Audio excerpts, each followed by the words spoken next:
year to 18 months, or probably 2 years at the outside. We've seen a core of nations within Asia, and this was the Eurasian Economic Area, which is really comprised of Belarus and various stans in the middle, sort of between China and Russia, also including Russia and China.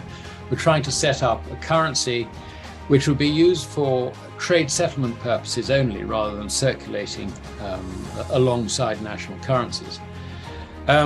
We haven't heard anything more on that, but it is clear, the way the geopolitical situation is evolving, that that plan is not dead, and they are evolving towards that direction. I mean, the interesting thing is that if you like, an alternative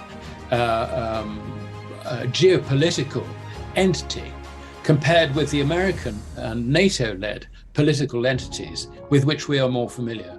And if you look at the populations involved, I think in rough terms, America and its allies, if you look at the Asian bloc, it works out about 57% of the global population. So they're already sort of more or less twice the size of us in terms of people.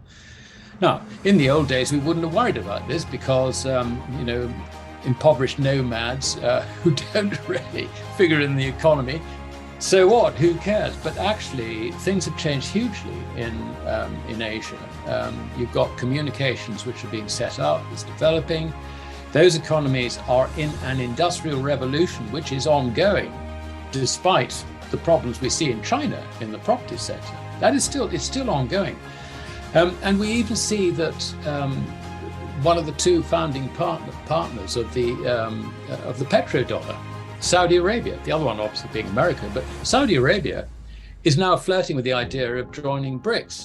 And I have known for some time that in terms of long-term strategic planning, the Arab world have increasingly taken the view that their future is with Asia and not with America and Europe. And apart from anything else, I mean, we're pursuing this decarbonization thing very aggressively. So that sends a signal to all the hydrocarbon producers that their future is not with us. So you can see that, the world has gone into two lumps. There is us, and we're relying on our financial markets, if you like, to drive things. And you've got a commodity-driven bloc, which is at least twice the size of us, centered on Asia, and also incorporating the whole of sub-Saharan Africa, certain countries in South America as well.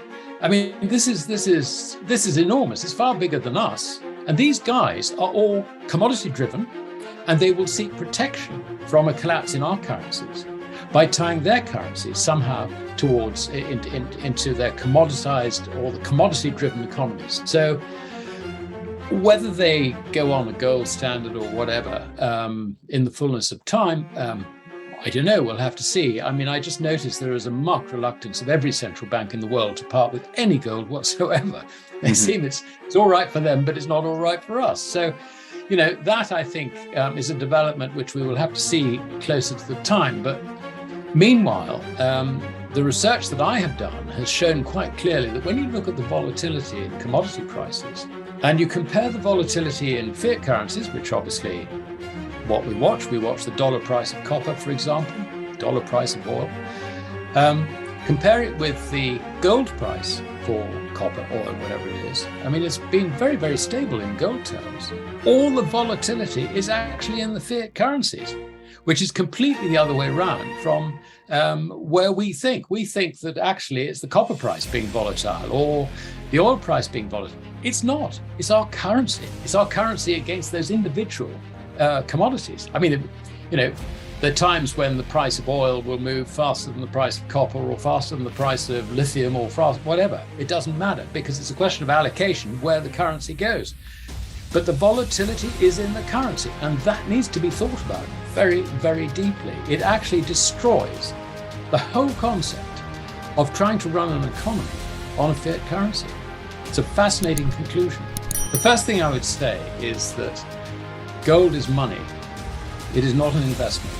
Now, what I mean by that is that if you acquire physical gold, it must be with the intention to eventually spend it, not trade it in. It's a very important distinction.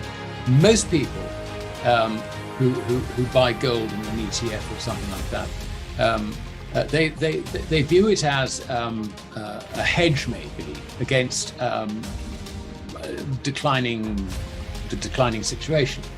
But essentially what they're doing is they're doing exactly the same thing they do with Bitcoin.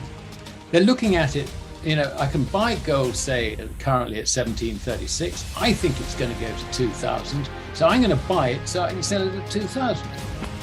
That is not the purpose of gold. Gold is money. It is there to be spent. And to put this into context, as J.P. Morgan himself said, I think in Congress, in a speech to Congress in 1912, money is gold and nothing else. All the rest is credit. And he wasn't stating an opinion, he was stating a legal fact, which is still true today. And that is the way you've got to look at it. Now, we are where we are with a number of factors behind it. We saw something which came out from Peter Hambro, who worked in the bullion markets going back, I think, into the late 70s. And he stated quite clearly, and he was in the loop, and he knew all about this, that the Bank of International Settlements, following the end of the Bretton Woods, pursued a campaign working with major central banks to suppress the price of gold. The whole reason that futures markets and the LBMA forward market evolved was to create artificial supply to take out demand for gold. And this was a point that Peter Hambro made. So what do we see today? We see J.P. Morgan, and also to a lesser extent Citicorp, are the two major means whereby the US government has been suppressing the price of gold. Now, I'm not saying that the price should be any different from where it is. I'm just saying that this is what has been happening. If we see this suppression diminishing, and I think it might be diminishing a little bit because it's no longer makes any sense for banks who have been rumbled to continue to do this to the same extent that they have in the past. They might have to find other means to try and sit on the price of gold. I suspect that the outlook for gold might improve just from the point of view of that suppression being diminished. The other problem with it, of course, is that the longer you suppress the price of gold, the more you give the opportunity to foreign central banks, particularly in Asia, to accumulate physical gold, which is what they have been doing. So actually, on many sense, the original purpose of suppressing the price of gold was to allow the dollar to fulfill its void, if you like, as the reserve asset on bank balance sheets. That situation has passed. So really what we're looking at now is the need to suppress gold, because if the gold price rises, it undermines credibility in the paper currencies. So that is a different thing. And I think that's why it has continued, but probably why it cannot continue in a sense. So I think that is, if you like, that background.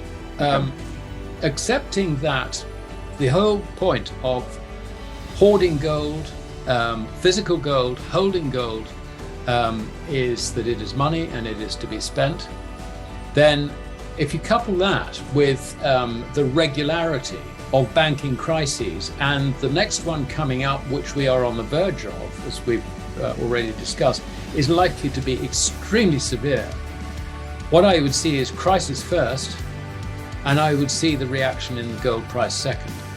I would put in a slight proviso, and that is that virtually everybody in the financial system, except perhaps the people who watch this sort of video, they do not understand that gold actually is legal money. They do not understand the consequences of the public rejection of a fiat currency and how that really does just remove its value entirely.